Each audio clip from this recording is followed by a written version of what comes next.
만약에 백두산에 화산이 폭발하면 우리는 어떻게 될까요?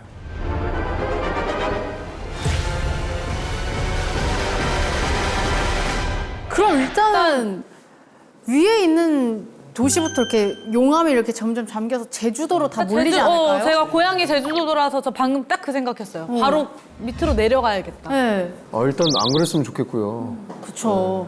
이런 일이 일어나면 절대 안 되죠. 근데 또 우리가 막을 수 그렇지만 없다는 막을 게. 수 없다는 게 네. 일단은 그냥 현실적으로 빠르게 마스크든 뭐든 입을 가리고 물 챙기고 어딘가로 이제 숨어서 들어가야 될 것 같은데 깊은 곳으로. 화산재가 덮이면 뭐 통신 마비, 태양이 안 뜨면 뭐 식량이 안 자랄 거 아니에요. 식량. 작물처럼. 화산재가 또 내려앉으면 그것도 죽을 테고, 그죠? 일단 마트, 편의점 이런 거 사재기 막 털리고, 사재기 엄청 범죄 할 것 일어날 같아. 수 있고. 네네. 사실 화산재 터지면 비행기가 못 떠요. 그러네. 자동차도 마비겠네. 이제 난민이 발생을 하고 거기에서 북한에 있는 주민들이 피해를 입고 하면 그분들에게 이제 우리가 어떠한 지원이 필요한가. 북한 사람들 숨도 안 쉬다. 네. 거기는 더 그걸로 직접적으로 이어져야. 타격이 있겠다. 네네. 뭐 북한이나 중국이나 그쪽에 있는 근처에 주민들이 대량으로 이주하실 수도 있습니다. 네. 그러네요. 이런 상황에서 여러분들은 스스로 극복해 나가실 수 있을까요? 솔직히 어렵지 않아요. 혼자 힘으로는 절대 불가할 것 같아요. 체계 같은 게 다 이제 무너지고. 아니, 제가 무슨 뭐 마동석이나 브루스 윌리스 같으면 좀 이런 거 영웅, 생각이라도 영웅. 해보겠는데 저는 그냥 평범한 그냥 시민이거든요. 이게. 제가 뭘 할 수 있죠? 그래서 이런 상황에서 개인이나 한 개 국가가 이런 위기를 대응할 수가 없는 상황이 있을 수 있잖아요. 그런 세계적인 위기 속에서 우리가 할 수 있는 최선의 방법이 바로 인도적 지원입니다. 인도적 지원이 그게 정확히 뭐예요? 인도적 지원은 재난, 분쟁, 그리고 기후 위기 등으로 인해서 생명과 안전, 그리고 기본적인 인간다운 생활을 위협받는 사람들을 돕기 위해서 국제사회가 제공하는 긴급 무상 지원을 의미합니다. 근데 저는 이제 궁금한 게 인도적 지원을 나가는데 뭐 어떤 기준이 있나요? 도움이 필요하다고 해도 모든 나라를 뭐 다 평등하게 도와준다는 게 사실 어렵잖아요. 네네, 맞습니다. 사실 그게 제일 어려운 거죠. 어려운 사람들 중에 가장 어려운 사람들을 골라내야 되는 거니까요. 한국 같은 경우는 국제적인 재난이 발생하면 긴급구호 민관협의회가 소집되고요.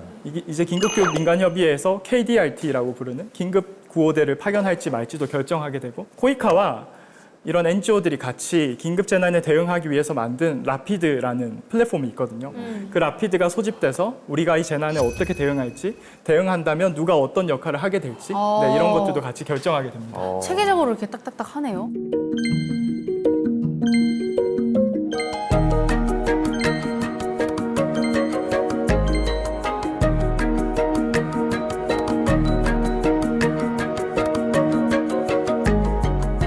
뭐 재난이 발생했으면 뉴스를 보면 바로 움직이나요? 아니면 그쪽에서 특별한 또 요청을 보내주기도 하나요? 사실 수원국의 공식적인 요청이 필요하고요. 수원국에서 요청하지 않으면 다른 국가에서 들어가서 원조를 할 수는 없습니다. 그 국가의 어떤 자주권이 있기 때문에 수원국에서 요청을 하는 경우에만 들어가서 할 수 있습니다. 그래서 튀르키예 가실 때도 튀르키 쪽에서 요청이 맞고 맞습니다. 튀르키예는 재난이 발생하자마자 국제사회에 원조를 요청했습니다.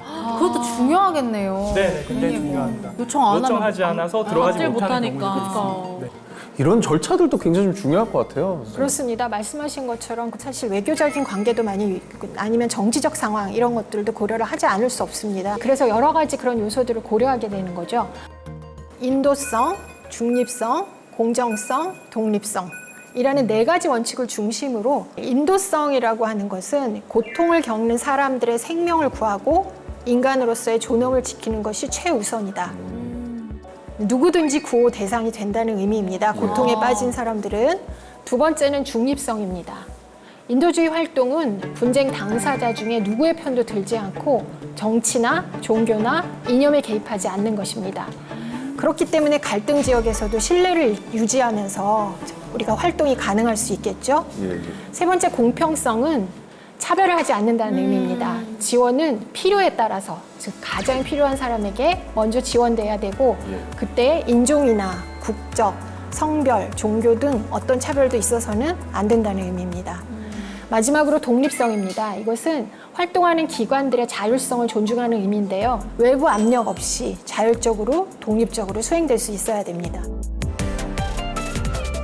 말은 어렵지만 제일 필요한 곳에 정말 묻지도 따지지도 않고 그죠, 그죠. 열심히 도와준다 뭐 이런 얘기인 것 같아요. 저는 아무래도 좀 이렇게 확실한 사례가 있으면 더 좋을 것 같아요. 수단에서 몇 년 전에 내전이 발생했습니다. 그래서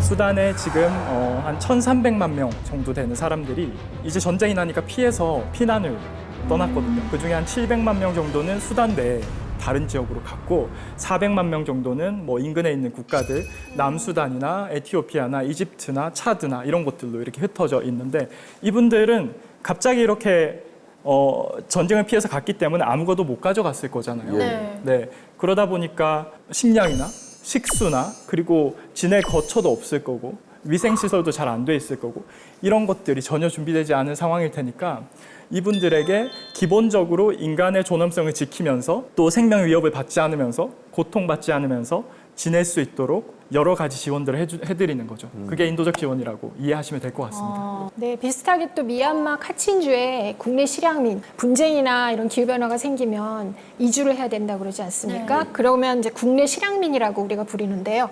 그분들이 이제 자발적으로 원래 그 지역으로 기환해서 재정착할 수 있도록 여러 가지 사업들을 또 하는 것도 인도적 지원에 들어갑니다. 예를 들어 그분들이 토지재산권을 생사할 수 있도록 법률 지원을 해준다라든가요. 쉘터나 이동식 진료소를 건축을 해준다라든가 또는 임산부를 위한 분만 키트를 제공한다라든가 또는 젠더 폭력을 없애는 이런 그 인도적 지원 현장에서는 젠더 관련 폭력이 굉장히 많아질 수 있거든요. 이런 것들을 없앨 수 있는 캠페인을 한다든가 하는 그런 여러 가지 활동들이 인도적 지원 활동에 포함이 됩니다. 그럼 직접 또 NGO 단체를 운영하는 입장에서는 어떤 점이 가장 좀 힘들고 아쉬우세요? 저 같은 경우에는 예산 자원이 부족해서 안타까웠던 상황을 예로 들고 싶은데요. 혹시 여러분은 성인 기준으로 하루에 몇 칼로리가 최소한 필요한지 아세요? 초대사량만큼은 먹어야 그나마 유지가 될 네. 거니까. 3, 4천.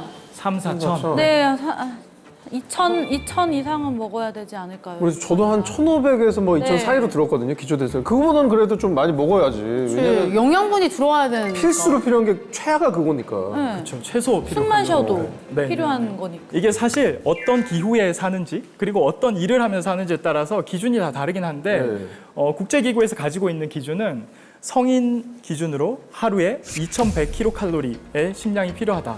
네, 그래서 그 2,100kcal를 기준으로 식량을 배분하게 되거든요. 인도적 네. 지원 활동을 하면. 네. 그게 어쨌든 최소치 아닙니까? 최소죠. 네. 네, 최소인데 현실은 그렇지 않습니다.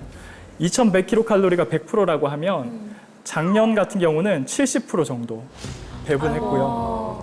올해 같은 경우는 50% 절반밖에 네, 못 배분하고 되네. 있고 그 50%도 지금은 선별적으로 하고 있습니다. 왜냐하면 충분히 식량이 없고 여력이 충분히 예산이 없기 때문에. 아니 근데 그 정도면은 말 그대로 거의 입에 풀칠하는 정도 아닌가요? 네, 맞습니다. 사실 뭐 그러다 보니까 거의 생존만 가능한 수준이고요. 이런 열악한 상황 속에서 뭐 주민들도 굉장히 많이 고민을 하시고 그래서 아까 앞에 말씀드린 것처럼 난민 캠프에서 시위도 하고 그렇게 하시는 거거든요. 이분들에게는 생존을 위한 예민해지고. 투쟁이니까. 저도 NGO 활동을 하지만 제일 조심스러운 게 그거예요. 그러니까 약간 시혜적 위치에 내가 처해 있다는 이 상황이 되게 너무 서로 불편한 거예요. 도움을 받으시는 분도 존엄성이 있는 분들이고 그거에 대한 또 한 사람의 인간으로서 자주성이 있는 분들인데 이런 어떤 위치가 주는 그 묘한 그 긴장감과 이런 또 내적인 갈등 이런 게 진짜 가서 현장에서 보면 너무 많이 힘드셨을 것 같아요. 이게 어려울 것 같아요. 사실 그게 굉장히 중요한 부분이고요. 어떻게 도움을 주는가도 굉장히 중요한 거거든요. 이분들이 존엄성을 잃지 않도록 그런 방식으로 도움을 드려야 되고 그렇게 하기 위한 충분한 도움을 드리는 게 필요한 거죠. 제가 교육을 받으면서 하나 인상 깊었던 그림이 하나 있는데요. 그게 어떤 그림이냐면 지진이 난 곳에 가서 옷을 나눠주는데 토끼 옷을 나눠줘요. 아이들이 입는 것 같은 토끼 옷을. 그리고 사람들이 줄을 서서 그걸 받고 있거든요. 그냥 내가 안 입는 거를 줘서 당장 옷이 필요하니까 입을 수 있도록 하면 되겠지라고 생각할 수도 있겠지만 그게 아니거든요. 그분들도 사실 정상적인 삶을 사시던 분들이 재난 상황에 처해 있는 것이기 때문에 이분들이 입기에 적합한 옷을 선정해서 드려야 되는 거죠. 아무 옷이나 남는 옷을 주고 남는 물건을 주고 이런 방식으로 해서는 안 되는 거고, 그래서 인도적 지원을 할 때 가장 중요하게 고려하는 게 현금 지원입니다. 현금을 지원해서 이분들이 단순히 수혜를 받는 사람이 아니라 스스로 결정권을 가질 수 있도록 하는 거죠. 그래서 가능한 현금을 활용할 수 있는 상황이라면 가능한 현금을 지원하는 방식으로 많은 단체들이 그렇게 진행하고 있습니다. 인도적 지원의 또 다른 문제는 이제 이런 인도적 지원이 긴급 재난에 대응을 하다 보니까 대개는 이제 임시적으로 이루어지거든요. 근데 문제는 이런 인도적 지원이 아까 말씀드린 것처럼 반복되고 장기화된다는 겁니다. 한 번 인도적 지원에 해당이 되는 기후재난이 일어나거나 분쟁이 일어난 지역에서는 거기에 다시 또 기후재난이 온다라던가 아니면 그것 때문에 분쟁이 생긴다라던가 이런 식으로 임시적인 상황이 장기화가 돼서 캠프에서 임시적으로 사는 삶이 2세대, 3세대로 이어지고 20년, 30년간 그 임시적인 상태로 계속 살아가야 되는 이거를 우리가 장기화된 위기 또는 잊혀진 위기라고 부르거든요. 그래서 이런 한계를 뛰어넘기 위해서 떠오르고 있는 또 핫한 키워드가 있다고요? 아마 생소한 용어이실 텐데요. HDP 넥서스라는 말이 있습니다. 저뿐만 아니라 지금 국제사회에서 인도적 지원이 나아가야 할 방향이라고 보고 있는데요. 예전에 제가 프로토스로 주로 경기를 했었는데 보통 넥서스? 이제 넥서스. 앞마당에 넥서스를 좀 네네. 이런 얘기를 제가 해도 되는지 모르겠는데 괜찮습니다. 네. 넥서스가 약간 저 쉘터 이런 느낌 아닙니까? 넥서스 차 아니에요? 만난다는 네, 느낌이거든요. 뭐 이렇게. 서로 만난다. H와 D와 P가 만난다는 의미인데요. H는 인도적 지원을 나타내는 휴메니테리안, 그리고 개발, D는 디벨롭먼트를 나타내는 의미고요. P는 평화, 피스. 그래서 인도적 지원과 개발과 평화를 같이 묶어서 하자 하는 그런 개념입니다. 예전에는 재난 상황에 닥친 사람들을 긴급하게 구호하는 것이 먼저이고 식수나 이런 어떤 개발의 문제는 별도로 분리해서 했는데 HB 넥서스는 초기의 재난에 들어갈 때부터 이런 개념들을 모두 다 고려하면서 장기 복구뿐만 아니라 궁극적으로는 평화 정착까지 다 고려해서 동시에 지원하자 이런 걸 목표로 하는 개념이라고 할 수 있습니다. 이게 이제 재난 상황 이후에도 계속 살아갈 수 있는 힘이 필요하니까 이렇게 만들어진 거죠. 생존 이후에도 아까 말씀드린 것처럼 몇십 년을 살아가야 되는 거죠. 이런 재난이 다시 닥쳤을 때 다시 일어날 수 있는 힘, 근육, 그걸 우리가 회복 탄력성이라고 부르거든요. 네. 그런 회복 탄력성을 키우는 게 아마 인도적 지원에 앞으로 나아가야 할 중요한 과제가 아닐까 이렇게 생각이 듭니다. 평화의 정도를 수치화한 GPI, 세계 평화지수라는 게 있습니다. 사실 낮을수록 평화로운 상태라고 볼 수 있는데요. 그러니까 높을수록 좋지 않은 거죠. 높을수록 나쁜 거죠.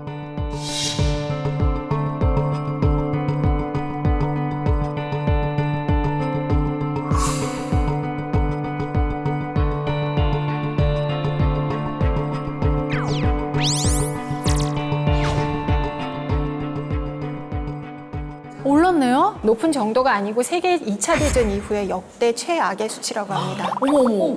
냉전 시대 이후로 가장 지금 네, 평화롭지가 그렇습니다. 않다는 거잖아요. 네. 우크라이나 전쟁, 이스라엘 팔레스타인 분쟁 등 대규모 국가 간의 전쟁이 많지 않습니까? 네. 이런 대규모 국가 간 전쟁도 있지만 그 외에도 종교, 자원, 이권을 둘러싸서 크고 작은 무력 분쟁이 전 세계 곳곳에서 발생하고 있습니다. 맞아요.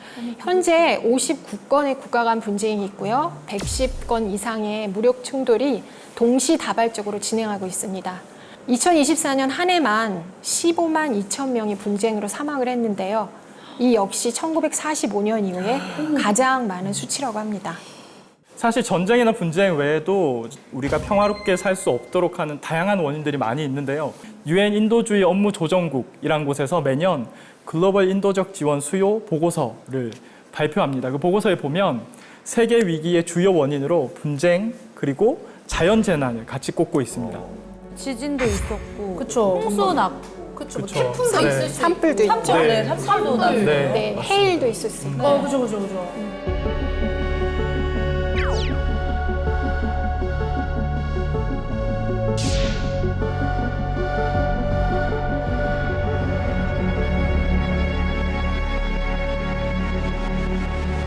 사실 이건 자연재해만 말씀드린 거고 자연재해가 아니라 인적 재난들도 많이 있거든요. 식량 위기라든지 감염병 이런 것들까지 다 하면 사실 훨씬 더 많고 그래서 세계에서 안전한 곳이 많지 않은 거죠. 또 최근에 시리아에서 뉴스를 전하는 앵커 뒤로 폭탄이 떨어지는 장면이 또 생중계가 됐었거든요.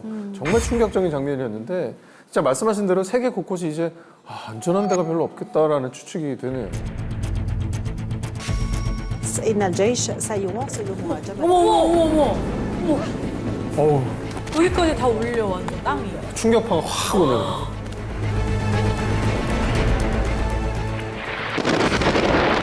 شباب في عندنا قصف شباب قصف يا شباب خذونا على الهواء 영화에서나 보던 일이 아 말도 안 돼. 진짜 일어나는 거예요. 진짜.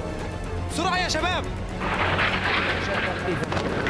قصف جديد يا 한두 발이 شباب 아니야. قصف 계속 خطير. 어머. 그렇네요. 한두 발이 아니라 그냥 완전 초토화시켜버려.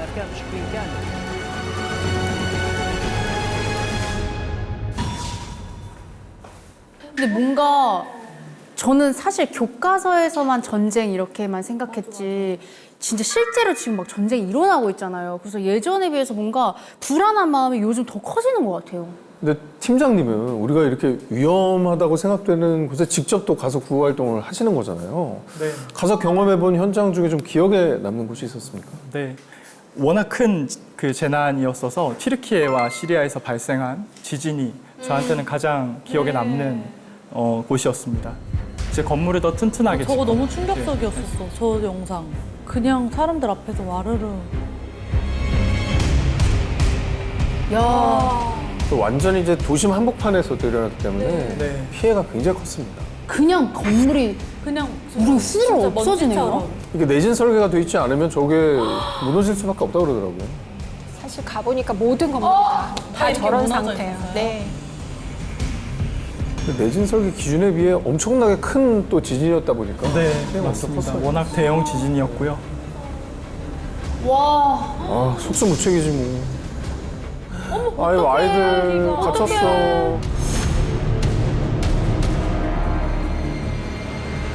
이 지진이 발생하고 바로 저희도 긴급구호팀으로 현장에 파견됐었는데 그 현장은 뭐 제가 여러 재난 지역들을 봤지만 그렇게 처참한 곳은 저도 처음이었고 도시 전체가 다 무너져 있는 상황이었어요. 그대로 서 있는 건물이 하나도 없었고 그 안에 굉장히 많은 사람들이 갇혀 있고 또 다친 사람들도 많았고 또 이재민들도 많이 발생해서 이 무너진 건물 사이사이에 임시로 캠프를 만들고 거주하고 있는 그런 상황이었습니다. 튀르키예 시리아 대지진은 21세기에 발생한 자연재해 중에서 5번째로 많은 사상자가 발생한 참사입니다. 사망자가 5만 명이고요. 부상자가 12만 명 이상을 낸 대형 재난이었죠.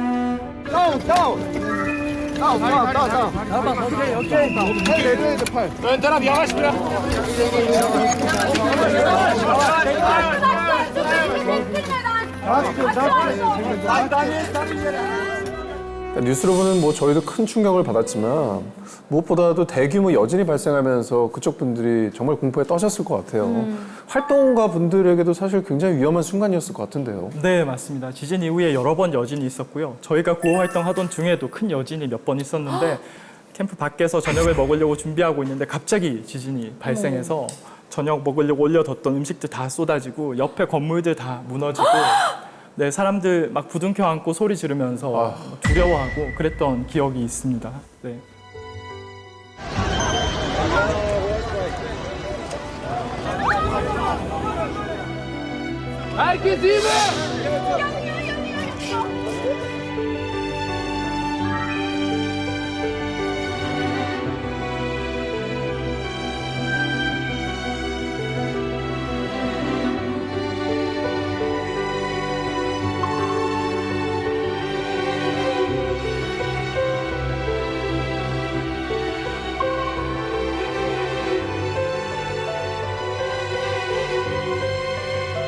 팀장님 계속 이런 활동을 이어나가시는 이유가 뭔지 궁금해요. 누군가는 해야 되는 일인 것 같고요. 그리고 뭐 저는 제가 이 일이 좋아서 하거든요. 실제로 저희가 인도적 지원 활동을 하면서 만나는 사람들에게 훨씬 더 많은 에너지를 받고 삶의 가치도 배우게 되고 그분들이 가지고 있는 삶에 대한 자세가 우리가 배울 것들이 정말 많이 있거든요. 어려운 환경에서도 삶을 개선하고 싶어서 정말 열심히 노력하시는 그분들 보면서 아, 나도 더 열심히 살아야 되겠다. 이렇게 생각하기도 하고요. 아니 이게 이제 솔직히 마음은 당장이라도 달려가서 저도 구호 활동 하고 싶다 이런 마음이 들긴 하지만 실제로 많이 가진 않잖아요. 근데 그쵸. 진짜 직접 가셔서 이렇게 하는 게 너무 존경스러워요. 정말 강심장이신 것 같아요. 진짜 대단하시네요. 그리고 또 튀르키예 하면 형제의 나라라고 불리는 곳이잖아요. 그만큼 우리나라에서도 이렇게 많이 도와줬을 것 같아요. 네, 그렇습니다. 우리 정부에서 역대 최단시간 긴급구호대를 파견을 했고요. 물품도 텐트, 담요, 의약품, 식수 정화 장비, 응급구호 장비 등을 다양하게 지원을 했고요. 생존자 수색이나 구조를 아주 효율적으로 진행한 것으로 알려져 있습니다.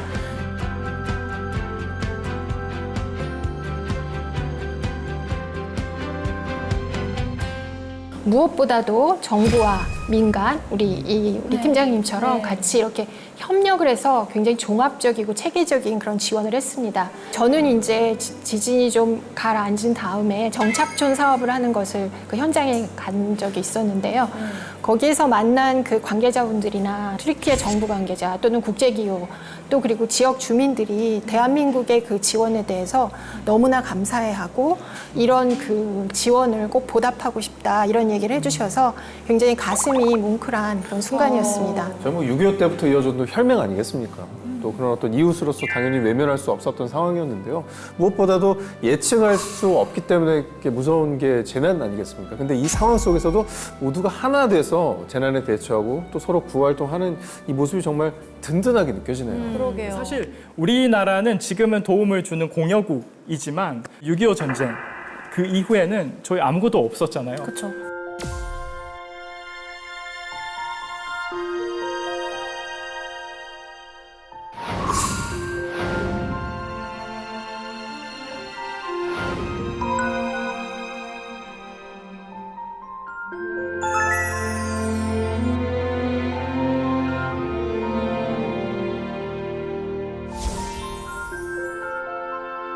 근데 또 받은 만큼 줄 수 있고 그럴 수 있는 것 같아요. 맞아요. 그 국악을 공부할 때 네. 국악 레슨비가 좀 비쌌어요. 네. 어떤 장학 단체에서 저에게 후원금을 내주셔가지고 그 후원금으로 제가 국악 노래 공부를 계속 했었는데 네. 제가 가수가 되고 나서 저도 기부를 했거든요. 아, 그런 마음으로 우리도 이제 공연에 네.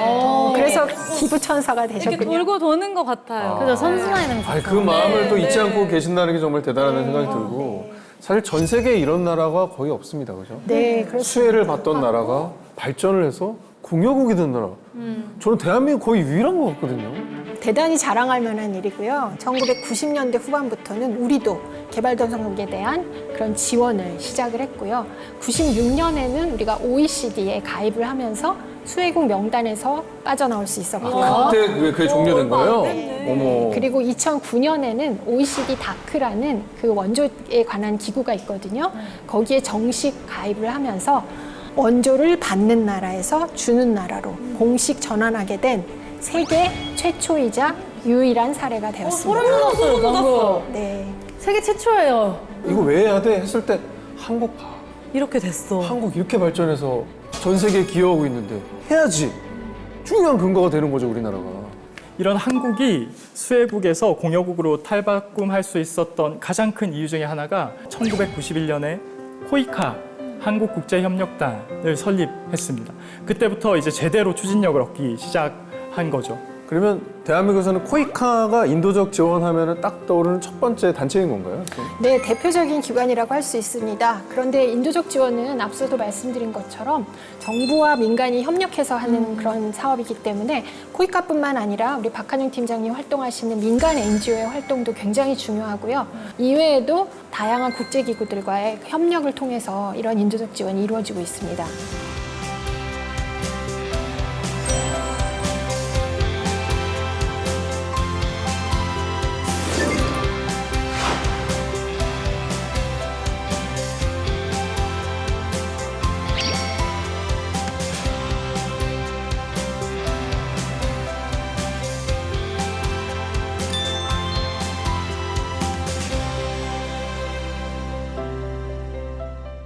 전 세계에 다양한 주체들이 뭐 여러 분야에서 활동하고 있다는 걸 이제 알겠는데 그 중에서도 우리나라가 소위 뭐 지원 쪽에서 조금 큰 소리를 좀 내고 있다 뭐 이렇게 들었거든요. 맞습니까? 네, 우리나라가 잘하고 있는 것들이 사실 많지만 제가 오늘 예로 들고 싶은 건 두 가지가 있습니다. 네. 제가 오늘 예로 들고 싶은 건 두 가지가 있습니다. 네.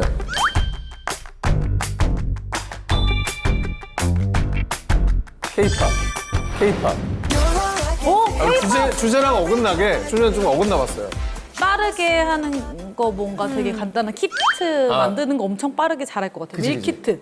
우리나라 딴 밀키트 나라는 최고예요. 지원 간다고 사람 막 모으고 짐 싸고 있을 때 이미 우리는 거기 도착했어. 엄청 빠르게. 왜냐면 조선업도 잘 되니까 빠르게 못 가나? 배로 막 이렇게 빠르게. 국가번호 82의 민족입니다.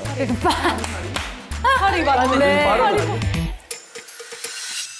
첫 번째 예는 보건인데요. 보건. 네, 코로나19 대응과 백신 보급 K-방역으로 우리나라 정말 네, 세계 모범이 됐었죠. 이렇게 협조적인 나라가 또 있었나 싶어요. 마스크, 진단키트, 백신 등 방역 물자를 우리가 해외에 아주 빠르게 공급한 그런 사례가 있습니다. 그럼 아까 그 다른 거 하나는 뭐예요? KDRT입니다. KDRT? 네, 대한민국의 해외 긴급 구호대가 바로 KDRT입니다. 역시 빨라. 긴급. 네. 외교부, 소방청, 중앙119 구조본부, 국방부, 보건복지부, 그리고 국제협력단 등의 기관으로 구성이 돼서 대규모 해외 재난이 발생을 하면 그 신속하게 재난구호를 위해서 파견이 됩니다.